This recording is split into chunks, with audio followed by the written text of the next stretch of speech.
The massive German ramming campaign continues over central Germany. B-17 flying fortresses of the 3rd Air Division drone deeper into hostile skies, unaware of the brutal welcome in store for them.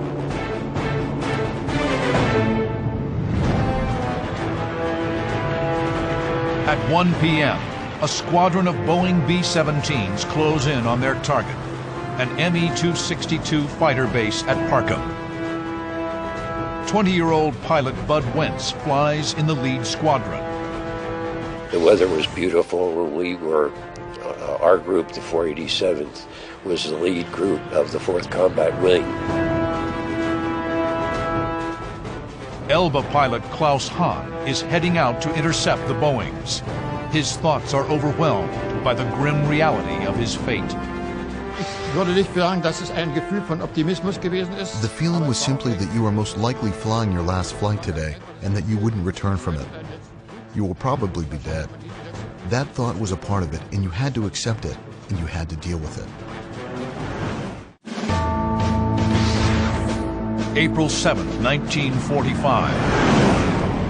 Sonderkommando Elba pilot Klaus Hahn searches the skies for a sign of American bombers. His mission seems suicidal. Use his own airplane as a battle axe to be thrown against the thin skin of the bomber. He has been separated by his comrades by engine trouble.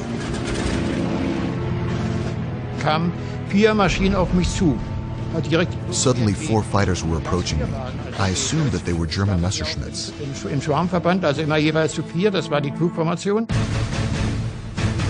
But they aren't Messerschmitts. 4 American P-51 Mustangs are closing head-on with Klaus Hahn. As part of Germany's ramming unit, Hahn's Bf-109 has been stripped of its protective armor and primary weapons. We only had 1 machine gun with 60 shots. All other weapons had been removed, so we definitely weren't fit for a dogfight. The 60 shots were a joke. The P-51s fan out. They'll approach the single Bf-109 from 4 different angles. Hahn is a sitting duck. It wasn't a dogfight, it was a barrage.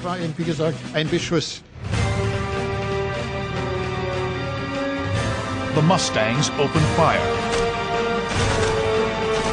50 caliber rounds pound the 109.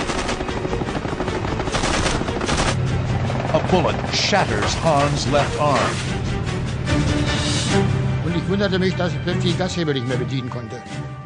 I was wondering why I couldn't use the throttle anymore, and then I realized I had no feeling in my arm or hand.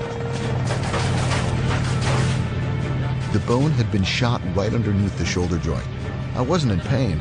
I didn't even notice it because of all the excitement.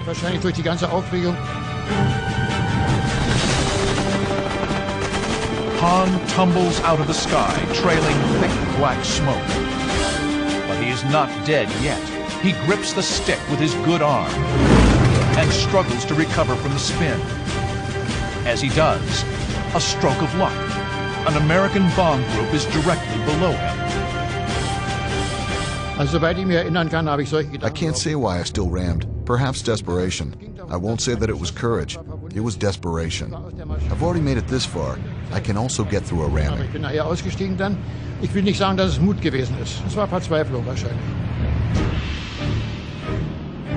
8,000 feet below Hahn, B-17 flying fortresses of the 487th Bomb Group are unaware that they've been targeted. 20-year-old pilot Bud Wentz is among them. We were the lead squadron in the lead group, so there's nothing in front of us except open air. And the planes were on each side of us, and when the formation was tight, they were about 10 to 12, 14 feet apart. Bud Wentz is here, in the middle of the bomber box. Klaus Hahn is here, diving at over 450 miles per hour on his target. Ignoring the blood and pain from his mangled arm, Klaus Hahn pulls out of his dive behind the formation. He adjusts slightly, fixated on completing his mission, flying his airplane into the tail section of the B-17.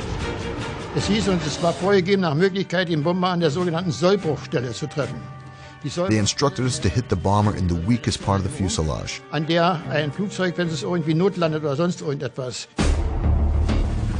A bomber's airframe was weakest at a point behind the wings, but forward of the ball turret.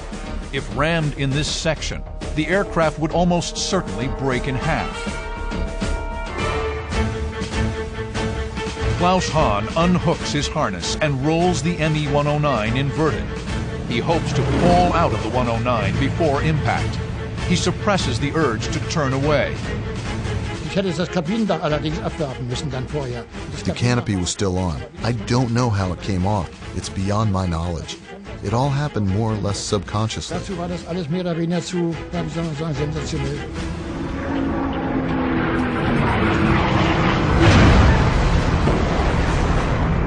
The 109's steel propeller blades demolish the B-17's tail.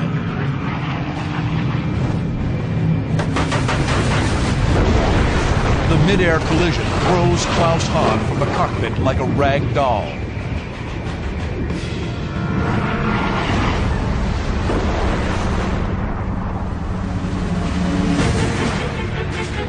The wrecked fighter tumbles, its left wing gone, still lodged in the tail section of the B-17. On impact, Bud Wentz's Fortress shudders. There was a great big whoop, and the plane rattled, and I immediately grabbed hold of the wheel real tight. Hahn tumbles through the sky, out of control.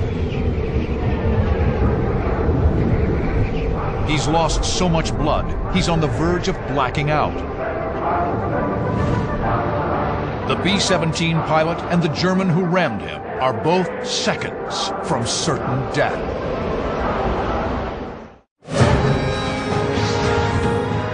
April 7, 1945.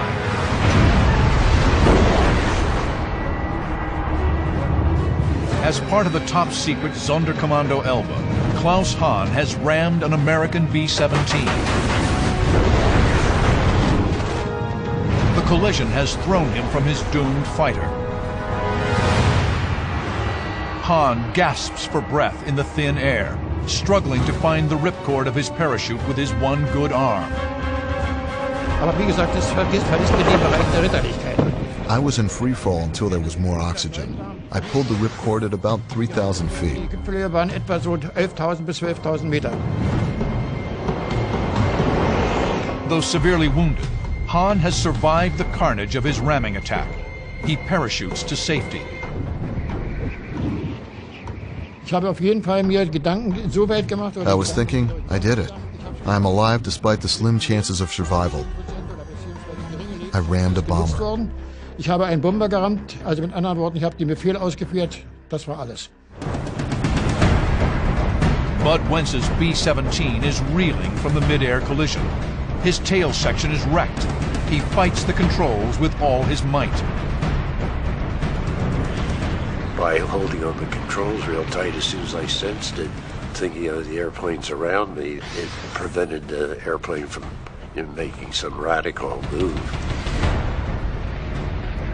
Incredibly, he manages to stabilize the wounded Fortress.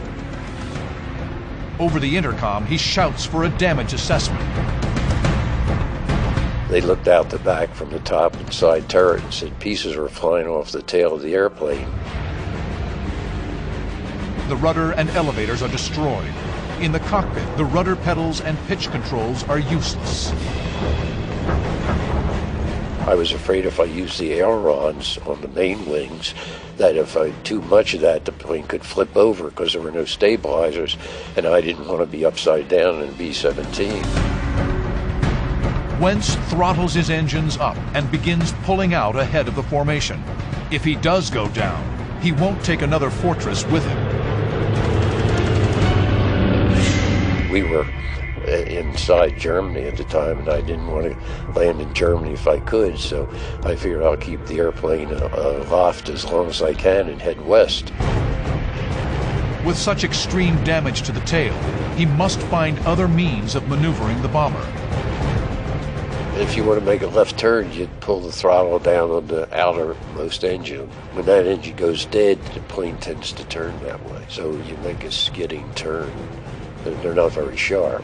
You don't bank. They were awfully big turns.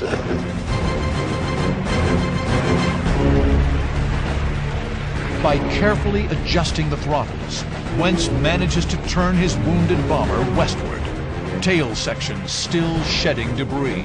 So we went for perhaps 20 minutes. And one of them said, there's a single runway with trees all around it, and I don't see any airplanes on it, but I'm sure it's a runway. Displaying remarkable airmanship, Bud Wentz manages to nurse his wounded B-17 into final approach and lands at the airfield. And then a couple soldiers came running out of one of the buildings, and thank God they were American soldiers. And it so happened infantry people came up and captured this little airfield.